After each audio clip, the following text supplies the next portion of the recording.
Alhamdulillah, hari ini kita akan membahas surat, insyaallah membahas surat baru, yaitu kita, membahas surat Al-Waqiah, ya. Al-Waqiah, surat yang termasuk surat yang sering dibaca oleh kita semua, dan ini adalah satu surat yang nanti insyaallah akan menambah semangat kita ya dalam memurojaah surat ini bagi yang sudah menghafalkannya, dan juga bisa juga menjadikan kita gemar untuk membacanya bila kita memang, mengetahui fadilah-fadilah dari, surat ini, ya. Jadi surat Al-Waqiah ini ya, adalah surat Waqiah itu ada disebut dengan surat mufassal, ya, surat mufassal. Apakah yang disebut dengan surat mufassal? Surat mufassal adalah, eee, kalau kita lihat di dalam kategori, ya, kategori surat-surat dalam Al-Qur'an, itu ada di dalam kategorinya surat mufassal. Mufassal itu artinya fasal itu artinya terbagi-bagi atau terpotong-potong atau yang ayat-ayatnya pendek-pendek, maksudnya seperti itu, ya. Terus masuk slide-nya sampai saya ada ada apa, Al-Waqiah surat mufassal. Lagi? Baik. Jadi di dalam Al-Quran itu Rasulullah SAW pernah menyebutkan di dalam satu hadis, ya.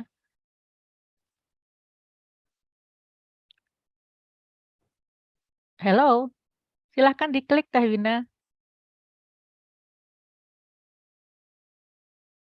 Nah, klik lagi. Ya, baik, makasih. Jadi dalam sebuah hadis riwayat Imam Ahmad yang punya status hasan disebutkan bahwa, Rasulullah SAW pernah bersabda bahwa sesungguhnya aku yaitu Muhammad diberi al-tiwal sebagai pengganti Taurat. Kemudian ada al-mi'un sebagai pengganti Zabur, dan al-matsani sebagai pengganti Injil, dan aku diberi karunia lebih berupa diberikan al-mufassal, ya. Jadi di dalam Al-Quran itu jadi artinya bahwa Al-Quran itu sebetulnya mencakup, seluruh dari kitabullah. Jadi, ada yang semisal dengan Taurat, mungkin teman-teman ada yang pernah baca Taurat nggak?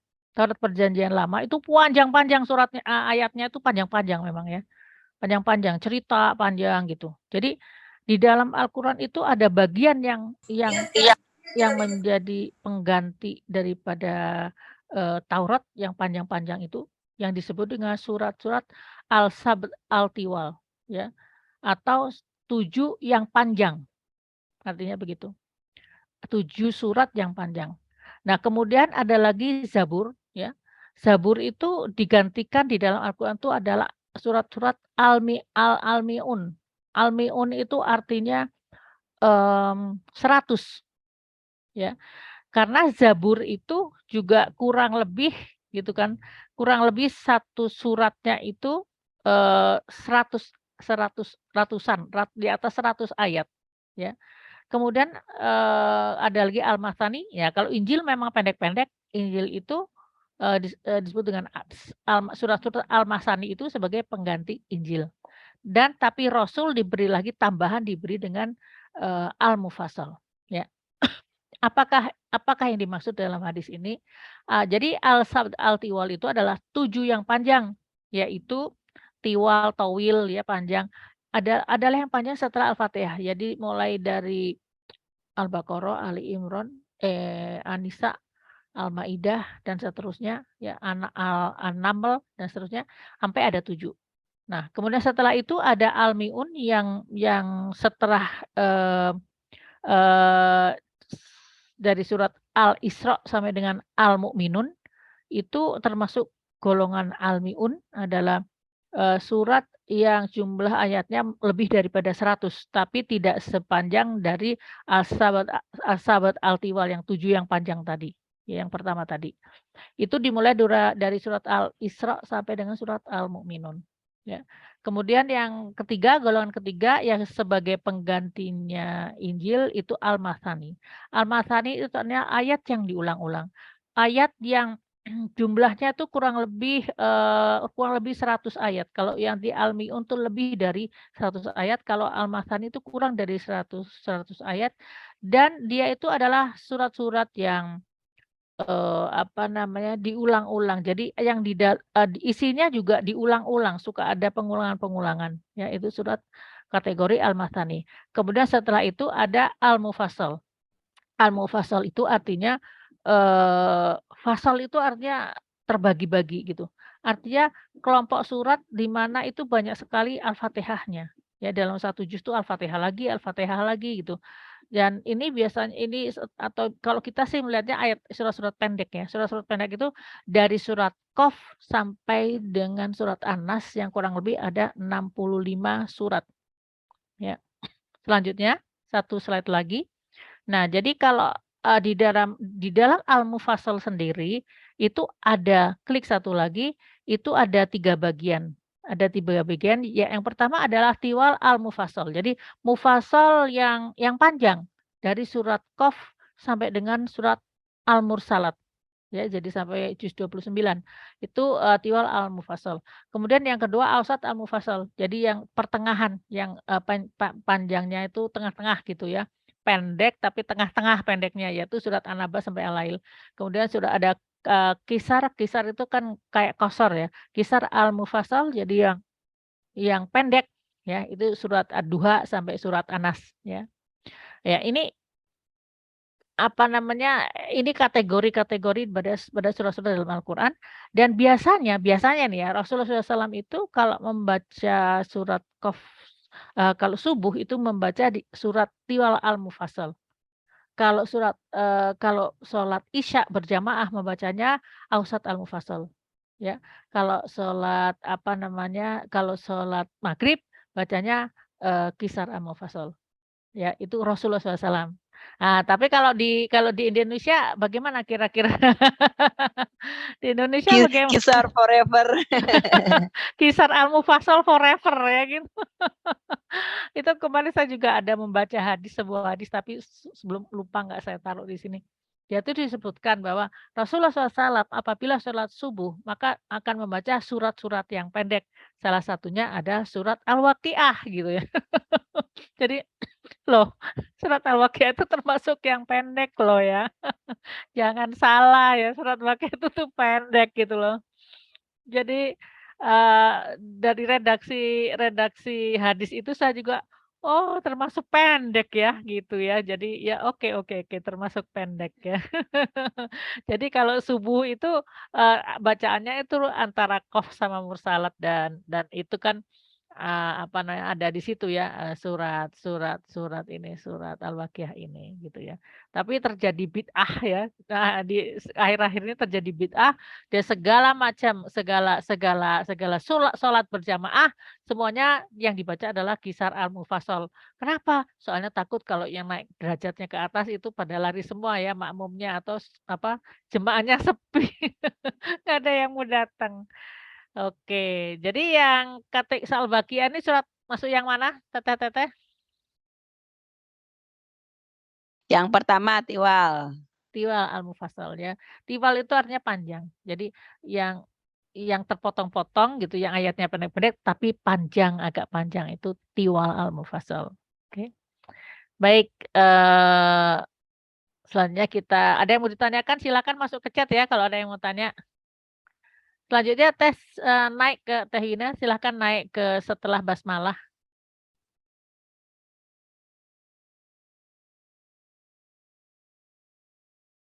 Oke, sampai sini ya. Oke, selanjutnya kita akan bahas surat Al-Waqiah. Al-Waqiah itu sendiri, asal katanya adalah waqa'ah. Waqa'ah itu artinya terjadi, happen ya bahasa Inggrisnya. Kalau waqiah itu artinya, kejadian, ya. Dari asal katanya. Akan tetapi Al-Waqiah itu sendiri sebetulnya adalah sebuah nama dari hari kiamat, ya. Hari kiamat itu mempunyai beberapa nama dan salah satu namanya itu adalah Al-Waqiah. Jadi Al-Waqiah itu adalah suatu kejadian yang pasti karena kata alif lam di depan dan ta marbutoh di belakang itu menunjukkan bahwa kejadian ini adalah kejadian yang spesial dan tidak ada peristiwa lain yang menyerupainya sehingga disebutnya itu menjadi satu nama dari, hari kiamat yaitu Al-Waqiah, ya. Surat ini adalah surat Makkiyah karena turun sebelum periode hijrah ya, kecuali ayat 81 dan 82 itu turunnya di Madaniyah. Jadi dalam surat Makkiyah atau Madaniyah masih ada beberapa yang ada campuran-campurannya gitu. Tetapi rujukannya biasanya dimulai dari surat pertama, ayat pertama. Kalau ayat pertama, ayat awal itu surat Makkiyah dikategorikannya Makkiyah, ya gitu. Kalau atau awal-awalnya adalah Madaniyah maka dia disebutnya dengan surat Madaniyah gitu. Ini adalah surat yang ke-56 ada di juz 27, terdiri dari 96 ayat ya. Dan kata Al-Waqiah itu tercantum salah satunya di awal surat, tapi ada juga di, ayat-ayat yang lain ya. Kandungan dari, surat Al-Waqiah ini menceritakan tentang apa yang terjadi pada waktu hari kiamat ya. Diberikan bocoran-bocoran tentang apa yang akan terjadi ketika hari kiamat.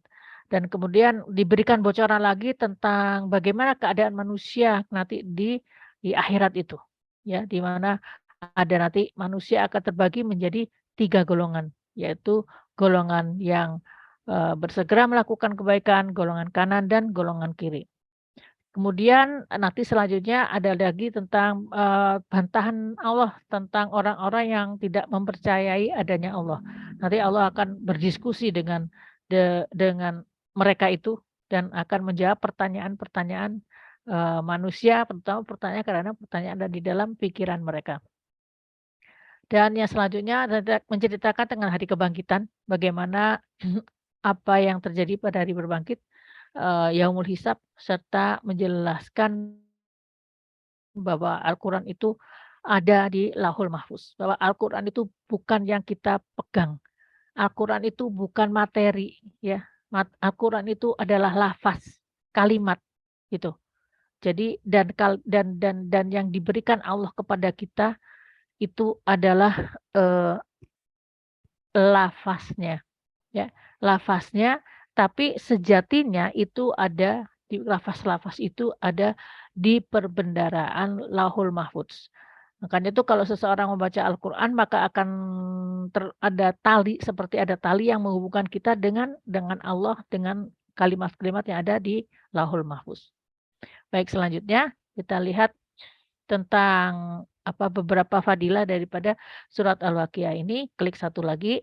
Ini terjadi ketika Abdullah ibnu Mas'ud, ya Abdullah ibnu Mas'ud itu adalah, salah seorang, hadimnya Rasulullah SAW ya. Pada saat itu beliau, sedang sakit parah dan sakit yang mengantarkan, pada kematiannya. Kemudian Utsman bin Affan datang, sahabat Utsman bin Affan, ya khalifah datang kemudian, bertanyalah, Utsman bin Affan, "Wahai Abdullah, apakah ya penyakit yang sakit apa? Kamu tuh sakit apa sebetulnya?" Maka Ibnu Mas'ud menjawab, "Ini dosa-dosakulah yang membuatku sakit," katanya gitu. Ya, ya ini dosa yang membuat sakit. Memang iya dosa itu karena sakit sebetulnya. Sakit itu karena dosa gitu ya. Eee, apa apa namanya, sakit itu seperti Rasul itu nggak pernah sakit ya, hanya beliau sakit, meninggalnya karena terkena efek daripada racun racun yang pernah diberikan orang beberapa tahun sebelumnya gitu. Jadi, kebanyakan daripada dosa itu adalah karena sakit, sakit kebanyakan daripada sakit itu adalah karena dosa, kecuali apa-apa yang diinginkan lain oleh Allah Subhanahu wa taala. Kemudian Utsman bertanya, lagi, "Apakah yang engkau inginkan? Aku hanya ingin rahmat Tuhanku atau aku hanya ingin cinta dari Tuhanku." Ya. Kemudian Utsman bertanya lagi, "Apakah engkau mau kudatangkan seorang tabib?" Maka Ibnu Mas'ud menjawab, "Tabib akan membuatku bertambah parah," katanya gitu. Ini mungkin karena beliau sudah sadar ya kalau beliau mau mau udah feeling kalau beliau mau menghadap Allah gitu ya. Kemudian, "Aku tidak perlu tabib," katanya.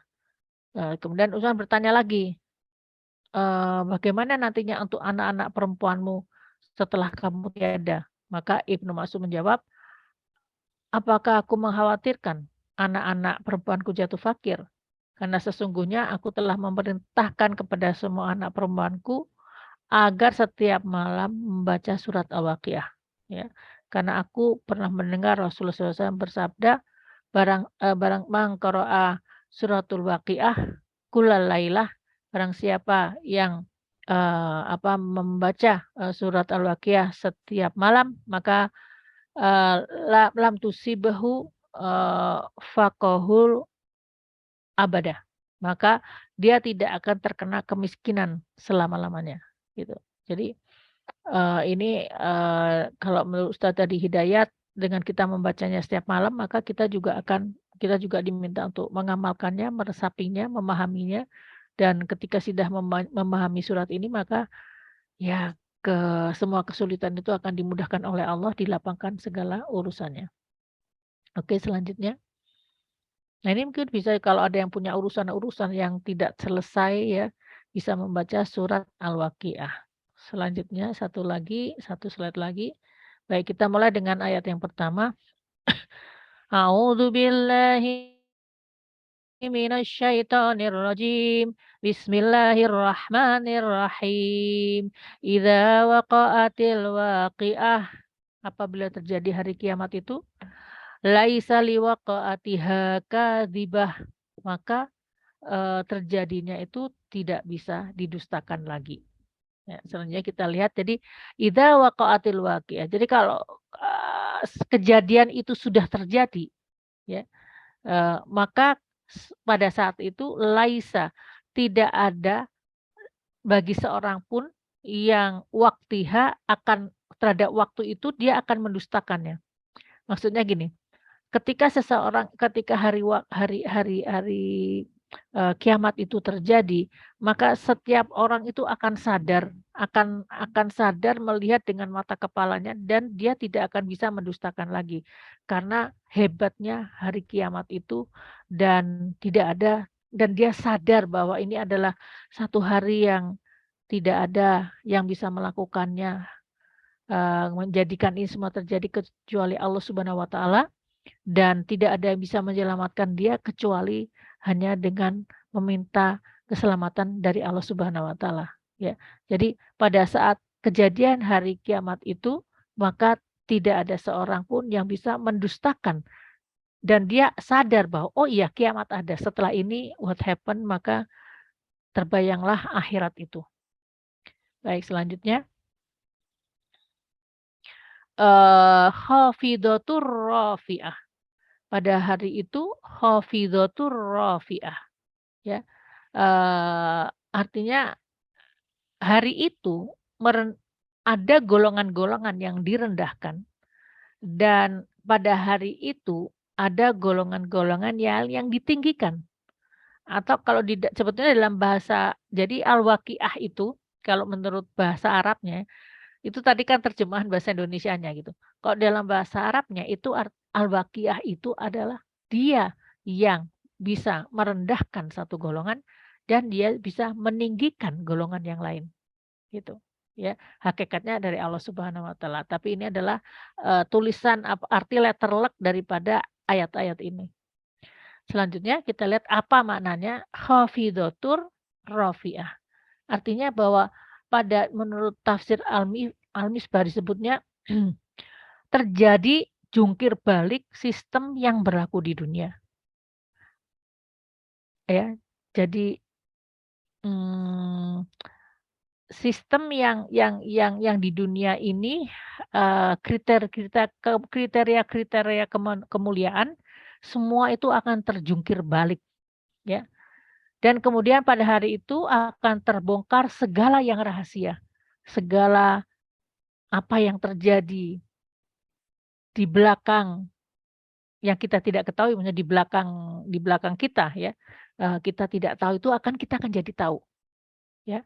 Jadi dengan misalnya begini, kalau, setelah kita Zoom ini, kita nggak akan saya tidak akan tahu lagi Teh Wina mau ngapain, sedang sedang ngapain, mau ngapain, Teh Marina mau ngapain ya, Marina mungkin makan malam di restoran gitu ya, Tini mau ngapain ya, saya nggak tahu gitu. Tapi ketika hari itu terjadi, maka rahasia itu akan kelihatan, kita akan tahu dengan begitu aja gitu, bahwa apa yang terjadi ya. Karena kenapa? Karena di dalam ketika hari akhir itu tidak ada waktu lagi, tidak ada hukum sebab akibat sudah tidak ada, dan waktu sudah tidak ada. Jadi semuanya itu langsung tahu aja gitu. Dalam satu waktu itu kita akan bisa mengetahui semuanya. Apa yang kita pikirkan, saya pikirkan Wina, saya akan tahu semuanya tentang Wina. Saya pikirkan tentang Tini, saya akan tahu semuanya tentang Tini, ya. Jadi segala rahasia itu akan terbuka, naudzubillah min dzalik ya. Jadi mengerikan sekali itu ya. Dan sebab akibat yang tampak di dunia ini akan hilang dan lenyap, ya. Artinya misalkan orang makan jadi kenyang, kalau di akhirat nanti nggak kayak gitu, maksudnya makan kenyang ke toilet, nah nggak ada ke toiletnya. Misalnya orang melakukan sesuatu maka dia akan, apa namanya, eee, efek-efek dari apa yang ada di dunia itu tidak akan terjadi, gitu. Orang melakukan hubungan jima tidak akan jadi anak, kayak gitu, ya. Jadi hubungan sebab akibat itu akan hilang dan lenyap, ya. Dan akan hina orang-orang di dunia ini yang mulia di dalam kekafirannya. Ada orang-orang ini yang kelihatannya mulia, ya, dia akan hina di akhirat nanti. Dan ada orang-orang yang dulunya itu kelihatan hina, maka di akhirat itu akan menjadi orang-orang yang, dimuliakan. Dalam sebuah hadis disebutkan ada suatu ketika Rasulullah SAW, berkata, "Tahukah engkau siapa, ahli surga itu?"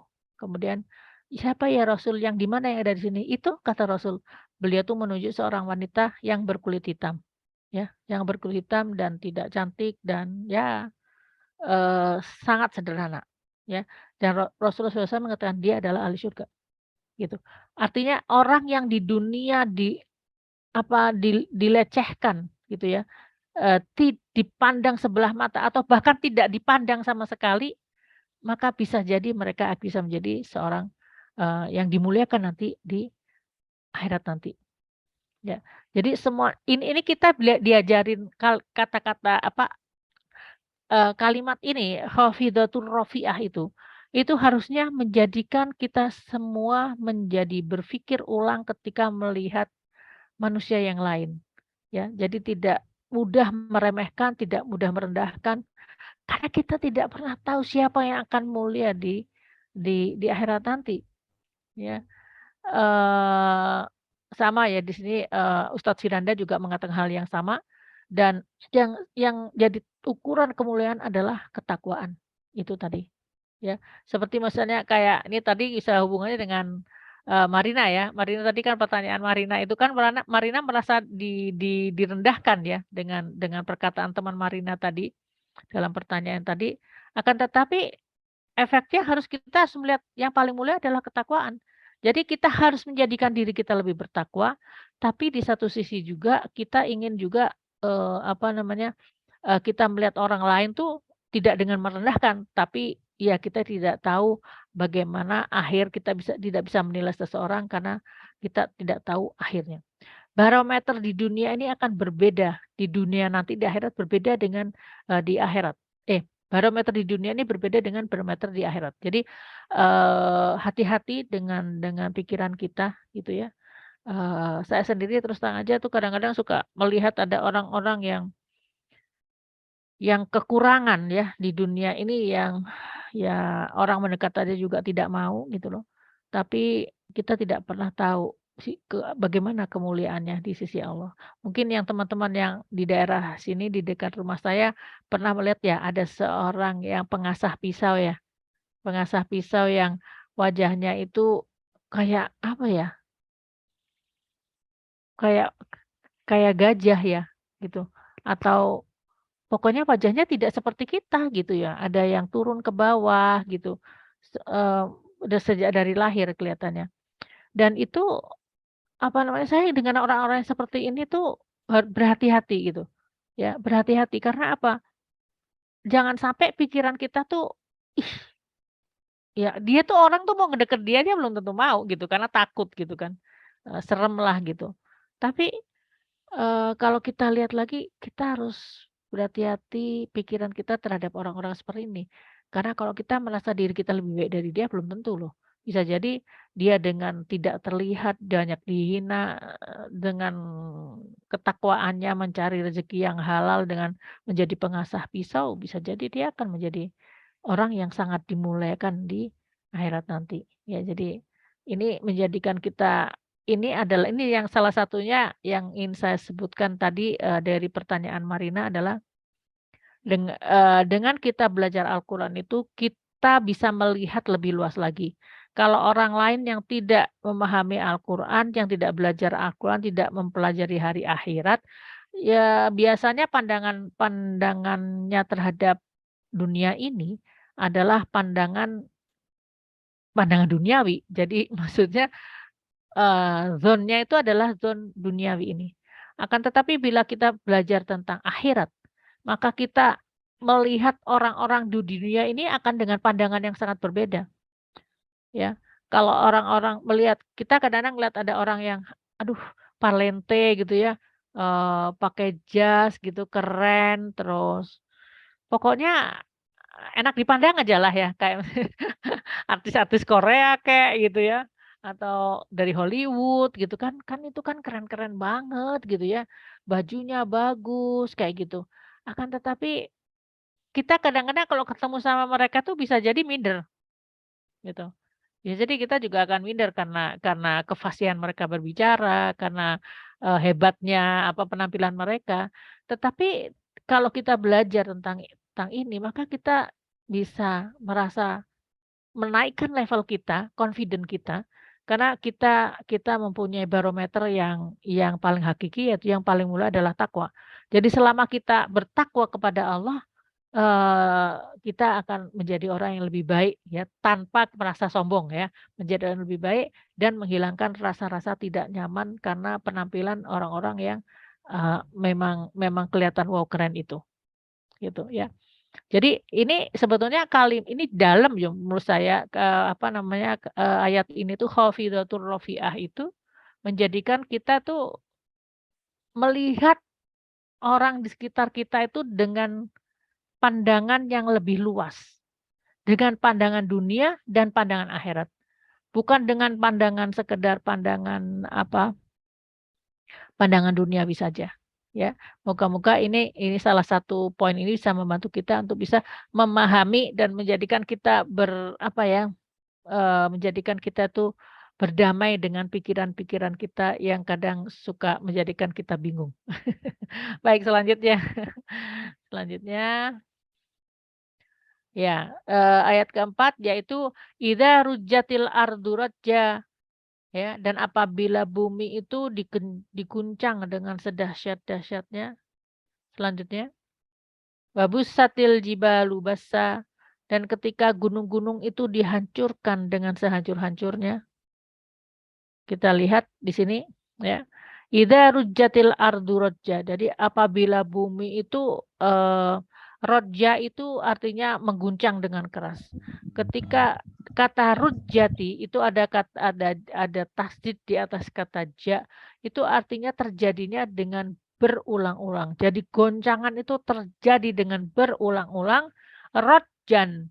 Rojjan itu adalah jadi kalau di dalam bahasa Arab itu kalau ada sebuah kata yang mau ditaukidkan atau diberikan emphasize atau diberikan tekanan, tentang caranya dia itu terjadi dalam kalimat, fiilnya, maka ditambahkan dengan masdar rodjan, ya. Seperti dalam, eee, apa namanya, seperti dalam kalimat yang selanjutnya ada wabussatil jibalu bassa, asal katanya itu adalah bassa ya, maka kemudian ada kata basan, wa bussatil jibalu basan, a yu yu busati basan. Itu ini adalah tipikal bentuk-bentuk, bahasa Arab di mana untuk menunjukkan, bagaimana caranya itu terjadi. Jadi kalau misalkan, idza rujjatil ardu rajja, maka ketika gunung jadi kalau menerjemahkan bahasa Arab itu cari dulu yang apa, domah ya, jadi yang pelakunya ketika ya, ardu ada domah itu ardu, ketika bumi itu, diguncangkan dengan berkali-kali dengan rotjan, dengan guncangan yang sangat keras. Wa bussatil jibalu bassa dan ketika, al-jibal ya, gunung-gunung itu dihancurkan ya, bassa dengan sehancur-hancurnya ya. Jadi, kalau di dalam ada makanan bahasa Arab itu ada makanan namanya busisa itu artinya, dibuatnya dari tepung terigu. Jadi tepung, gandum yang dibubuk gitu jadi tepung kemudian dibikin, kue. Nah itu disebutnya dengan busisa atau artinya dibuat dari tepung yang hancur gitu. Ya, jadi, di sini kita lihat bahwa bumi yang demikian besar ya, kita aja kan belum semuanya yang menjelajah bumi, betul nggak? Kita kan urutannya Bandung, Jawa, ya kan? Eee, Jauh-jauh dikit mah Madura, Bali, gitu kan. Nah, tapi kita lihat bumi kita tuh besar sekali untuk menjelajahinya aja cukup waktu yang banyak ya. Dan itu bumi yang besar tuh digoncang dan siapa yang bisa menggoncang bumi kalau bukan Allah Subhanahu wa taala, ya. Nggak ada yang bisa goncang kalau, kita menggoncang pohon mangga, nah Teh Tini bisa ya, tapi kalau kalau yang mengguncang bumi itu hanya Allah saja dan kemudian ketika gunung yang gagah itu, gunung yang, apa ya, berabad-abad berdiri tegak ya, itu hancur ya, hancur dengan seperti debu yang berterbangan, ini adalah suatu kejadian yang kita sendiri mungkin tidak bisa membayangkannya gitu. Kan gunung itu kan, misalnya Gunung Tangkuban Perahu ya, kakek kita aja lihat Tangkuban Perahu ya kayak gitu, betul nggak? Mungkin cucu kita juga akan melihat Tangkuban Perahu ya kayak gitu itu, bergenerasi itu, gunung-gunung tuh tetap kokoh seperti itu gitu. Dan, apa namanya, dan dia akan hancur saat itu, fakanat mumbassa. Selanjutnya, ayat selanjutnya dikatakan, fakanat haba'am mumbassa. Maka keadaannya, ya, keadaan dari gunung dan bumi itu, ya, habaan, ya, seperti habaan mumbassa yang berterbangan. Apakah habaan? Ya kita lihat, habaan itu adalah debu-debu yang sangat tipis yang kalau kita melihat sinar matahari itu ada debu yang melayang ya kadang-kadang ada saat-saat tertentu mungkin nggak bukan siang ya tapi mungkin ya itu saya lihat gambar seperti gambar yang saya lihat yang saya tunjukkan di sini. Kadang-kadang kalau misalnya pagi gitu kan ada sinar matahari yang baru datang tuh kan kelihatan ya ada kayak Eee, partikel kecil yang menjadikan ya berkilau gitu. Nah itu adalah disebut dengan habaan atau, debu dan inilah, ketika kejadian itu, maka ketika hari kiamat itu, maka, bumi, gunung dan seluruh isinya itu akan luluh lantak, rata serata-ratanya dan mungkin sudah tidak ada lagi. Saya juga agak kebayang seperti apa, nothing gitu ya, nggak ada apa-apa gitu ya. Dan semuanya itu hanya menjadi seperti, hamparan debu saja, ya. Selanjutnya, wa kuntum azwajan tsalatsa, maka keadaan kamu sekalian itu akan menjadi salasah, ya, azwaj menjadi bergolong-golongan, menjadi 3 ya. Nah ini yang lucu lagi dalam dalam kalau kita sebelum kita masuk ke sini, saat yang sebelumnya, eee, dari ayat 1 sampai dengan ayat 7 ada yang tahu nggak yang dipakai fiil apa? Wa kuntum azwajan tsalatsa. Ada yang pernah belajar bahasa Arab? Wa bussatil jibalu bassa. Fakanat haba'am mumbatha. Ini, fiil apa?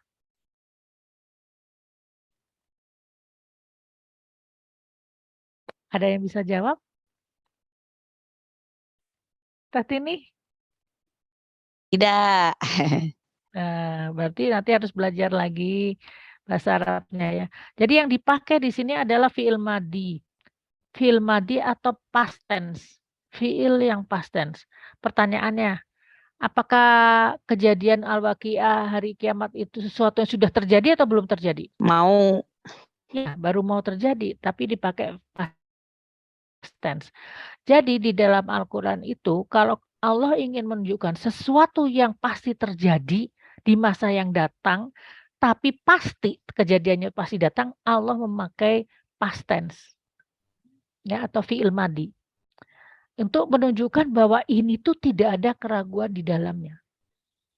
Jadi keadaan kalian itu akan ada menjadi 3 golongan. Yang selanjutnya kita lihat apa yang dimaksud dengan ini.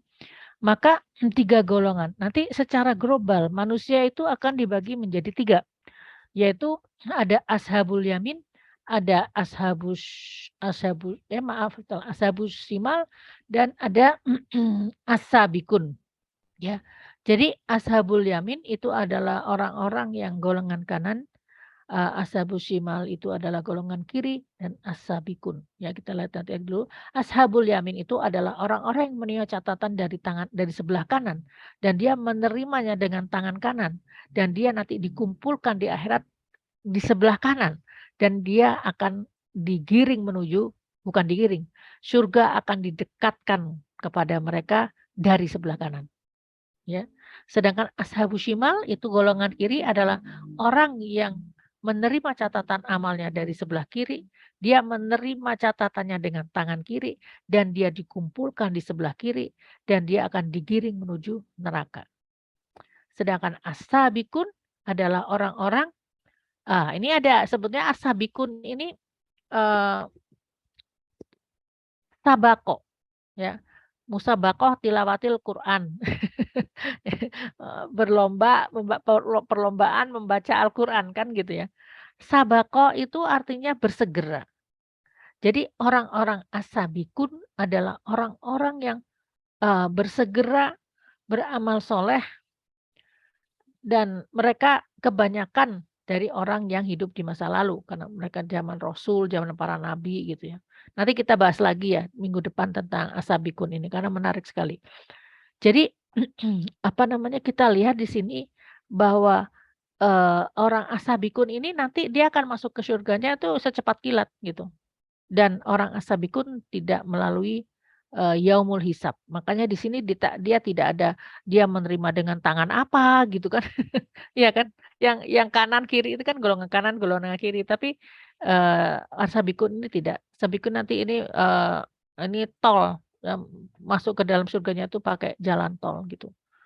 Itu orang-orang yang sangat, senang beramal soleh, bersegera beramal soleh, catatan amalnya tuh banyak sekali dan dia itu kalau amal soleh teh bukannya mikir-mikir lagi gitu loh. Misalnya, "Ayo kita sedekahan," "Ayo saya ikut," gitu kan, langsung gitu kan. "Ayo kita, ikut, pengajian," "Ayo ayo jam berapa?" "Jam jam jam 4 kurang seperempat," cepet-cepet datang gitu. Nah itu as-sabikun ya, yang Eee, sebelum bahkan misalkan jam 4 kurang seperempat, ya datangnya jam 4 kurang seperempat gitu. Meskipun, nanti mulainya bahani kan jam 4 ya, tapi dia, menjadikan dirinya as-sabikun ya. Dan saya juga di sini saya tuh sangat terinspirasi dan sangat, hormat sama Teh Tini. Karena Teh Tini ini, dari dulu tuh sukanya asabikun terus, kalau datang pengajian juga paling awal. Orang-orang belum datang, dia udah datang gitu loh. Kadang-kadang saya belum pakai kerudung, dia udah datang ya. Apa namanya, ya moga-moga ini menjadi salah satu kriteria asabikun ya Teh Tini ya. Jadi orang yang senang beramal, bersegera gitu. Jadi beramal teh bukan nanti dulu ya, saya juga nggak nunda-nunda gitu kalau mau amal ya amal, selama saya masih ada, tenaga masih ada, saya bekerja. Itu as-sabikun. Ya nanti kita lihat lagi seperti apa di minggu selanjutnya tentang as-sabikun. Ya kalau ini, apa namanya Saya mungkin cukupkan pada sampai ayat 7 dulu untuk hari ini, ya. Jadi kita masuk ke ayat 7. Tadi saya ingin berbicara sedikit tentang hikmah diri ayat 7. Silakan dinaik ke ayat 7, baik. Jadi gini, tidak saya ingin mengatakan ingin melihat membuka pola pikir kita terhadap, eee, pandangan ya dari, beberapa teman yang mungkin belajar agama itu, hitam putih. Ya hitam putih itu karena artinya hitam putih itu sesuatu itu kalau nggak hitam dia putih, dia tidak menyisakan kelompok abu-abu, gitu. Dan biasanya ini terjadinya karena seseorang belajar agama itu, baik kita tutup juga nggak apa-apa Teh Vina, eee, orang belajar agama itu kan dari fikih ya, sedangkan fikih itu adalah sesuatu yang harus difahami, yang difahami dengan cepat gitu ya. Fikih itu ibarat pagar kalau di dalam agama, karena itu makanya ada, halal, haram ya kan gitu kan, ada makruh, mubah, sunnah gitu kan. Itu jadi harus masuk kategori dan fikih itu adalah pagar supaya kita tidak, sebagai umat muslim kita tidak melewati pagar itu dan akhirnya tidak termasuk golongan muslimin, gitu. Nah, akan tetapi dengan berjalannya waktu, ketika kita sudah makin dewasa, maka kita juga harus menaikkan level pemahaman kita.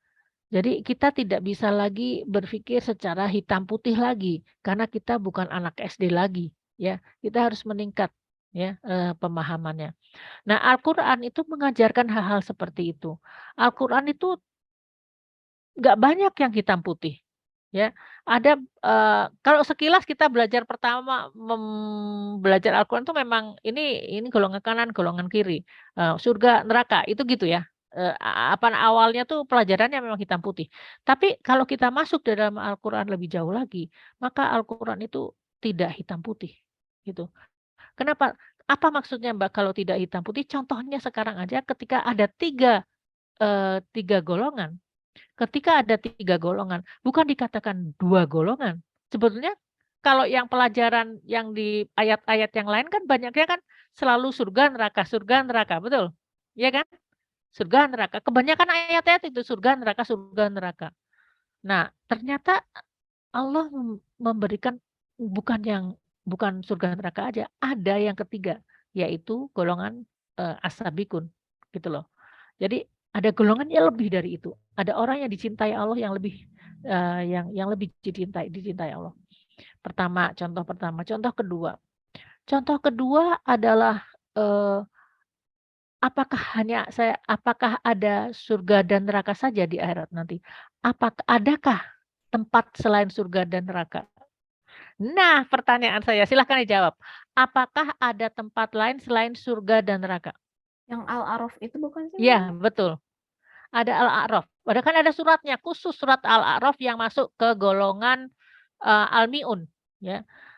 Itu, surat A'raf itu artinya suatu tempat di antara surga dan neraka untuk orang-orang yang timbangan amalnya itu balance gitu, dan tidak tahu nasibnya seperti apa. Tapi dia di Al-A'raf sendiri kalau dia ke kiri dia memandang neraka, kalau ke kanan dia melihat orang yang mendapat kenikmatan surga. Jadi sungguh menyakitkan buat dia, ya. Dan bagaimana gitu kan, apa namanya, nasib orang Al-A'raf walau alam.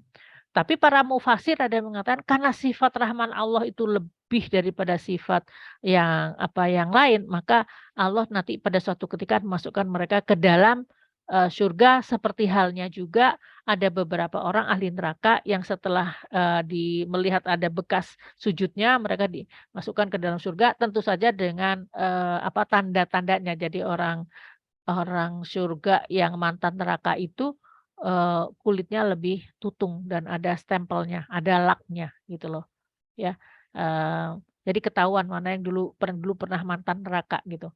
Itu menurut pendapat ulama. Tapi kalau kalau saya melihatnya lebih ke arah begini, walau alam, ya kan itu ya Allah tidak menyebutkan di dalam Al-Quran, ya terserah Allah saja mau memasukkan mereka dan itu bukan urusan kita, gitu. Karena itu adalah hak dari Allah Subhanahu wa taala, gitu.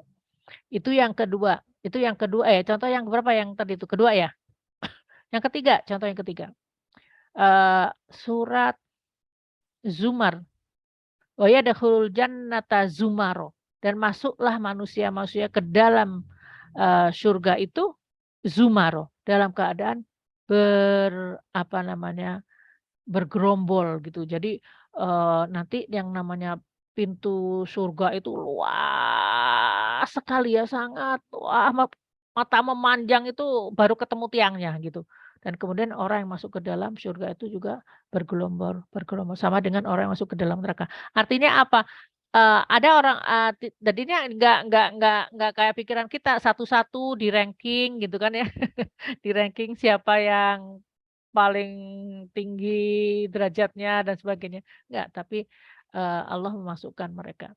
Itu yang ketiga, yang keempat bahwa di dunia ini, tidak ada sesuatu yang bisa kita nilai, karena penilaian itu nanti adalah hanya ketika, hari pengadilan atau yaumul hisab, ketika Allah membukakan semua rahasia dan kemudian baru terlihatlah siapa-siapa yang benar-benar, layak masuk surga, siapa yang masuk neraka, siapa yang masuknya juga ke Al-A'raf, dan siapa juga yang masuk ke dalam surga dengan secepat kilat bighairi hisab, seperti As-Sabiqun.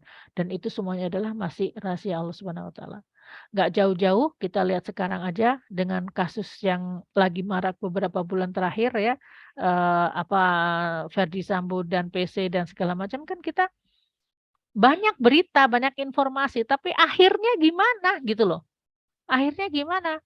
Nah, itu nanti ada bukti-bukti, meskipun buktinya pasti tidak selengkap seperti di akhirat nanti, tapi ada beberapa bukti yang akhirnya menjadikan kita sendiri tidak tahu. Ini penting ya, pelajaran buat kita. Kita tidak tahu, ya, mereka itu siapa yang akan dihukum, berapa tahun hukumannya, siapa akan yang dibebaskan, dan siapa juga yang nanti akan dihukum tapi, sebentar saja. Kita tidak tahu. Nah, karena itulah kemudian melihat hukum di dunia saja kita tidak bisa tahu akhirnya, apalagi hukum di akhirat. Makanya nggak boleh kita itu, dalam hadis itu tidak boleh menunjukkan seorang tuh, "Hai kafir, kamu kafir," gitu loh. Meskipun kita tahu kriteria orang kafir seperti apa, tapi kita tidak boleh mengucapkan kata kafir itu. Karena kata kafir itu yang bisa menilai itu adalah pertama Allah Subhanahu wa taala apa yang dalam hatinya. Kedua, bagaimana akhir dari apa namanya, dari kehidupannya. Apakah dia nanti menemukan jalan yang hakiki, jalan kebenaran yang mulia yaitu agama Islam ini, atau dia masih tetap dalam kekufuran. Kita tidak pernah tahu, ya. Contoh misalnya ada juga kayak ibu kita Kartini itu, dari gelap terbitlah terang itu ayat Al-Qur'an itu di Al-Baqarah yang kata-katanya itu. Tapi kan, "Iya Mah, tapi dia nggak pakai kerudung, ini segala macam." Kita tuh nggak usah mikirin yang kayak gitu loh. Terus jadi nggak wajib Mbak pakai kerudung? Tetep wajib, apalagi udah tahu hukumnya, tetep wajib. Tapi kita nggak bisa men-judge Ibu Kartini. Kenapa? Dia waktu itu juga belajarnya itu, tertatih-tatih, dan zaman itu Ibu Kartini itu minta terjemahan Al-Qur'an. Dia cari ke ustadznya itu ya, guru ngajinya tuh, kata guru ngajinya nggak punya, gitu. Jadi hanya bisa dibaca. Itu karena jadi, apa namanya, Kartini tuh merasa, "Loh, kok nggak ada ya?" Jadi makanya harus belajar bahasa Arab satu demi satu, dan salah satu ayat yang dia pelajari itu ya yang ada, minad dzulumati ilan nur gitu, surat Al-Baqarah itu. Ya jadi, eee, ki ki pada saat itu ya, pada saat itu kan tidak seperti sekarang. Tidak seperti sekarang. Jadi nanti pertimbangan-pertimbangan Allah tuh berbeda. Contoh misalnya, orang tua saya itu kan zaman kolonial ya, ayah saya malah nggak bisa baca Al-Quran. Kemudian beliau meninggal. Kemudian ibu saya, beliau, eee, baru usia 40 tahun, 38 tahun, belajar dari bener-bener belajar sholat gitu. Dan kemudian, pun 40 tahun, beliau baru mulai belajar alif ba ta tha. Dan kemudian dari sebelum beliau meninggal ya alhamdulillah beliau sudah menghafalkan beberapa surat gitu. Tapi maksud saya itu kita tidak bisa mem-judge seseorang gitu loh ya. Misalkan jangan sampai ada di dalam ini ajaran dari saya ya, ya pelajaran dari saya. Kalau melihat Ibu Kartini, nggak usah ngomong, "Oh dia mah pinerakeun." Kita nggak tahu apa yang dia jalanin. Kita nggak tahu perjuangan dia untuk menemukan agama Islam, ya. Jadi, buat saya Kartini itu seperti mualaf gitu. Mbak ini mau bilang kalau Kartini masuk surga?" Nggak tahu, saya juga nggak tahu. Kartini itu masuk surga apa masuk neraka. Sama juga saya nggak tahu saya akan masuk surga atau masuk neraka. Meskipun saya ingin menjadi ahli surga, gitu ya. Jadi artinya belajar dengan Al-Quran kita belajar, mana yang pikiran-pikiran yang kita pikirkan, mana pikiran-pikiran yang tidak perlu kita pikirkan. Karena itu adalah hak prerogatif dari Allah dan sesuatu yang akan terjadi nanti di yaumul hisab dan kita tidak tahu akhirnya. Kita melihat kasus Ferdy Sambo aja bingung, apa ngelihat apalagi di akhirat nanti, kan lebih kompleks lagi gitu ya. Baik, itu mungkin yang bisa saya sampaikan untuk hari ini terkait dengan surat Al-Waqiah. Kalau ada yang mau ditanyakan atau ditambahkan atau komentar silakan masuk ke kolom chat atau bisa dengan raise hand. Silakan.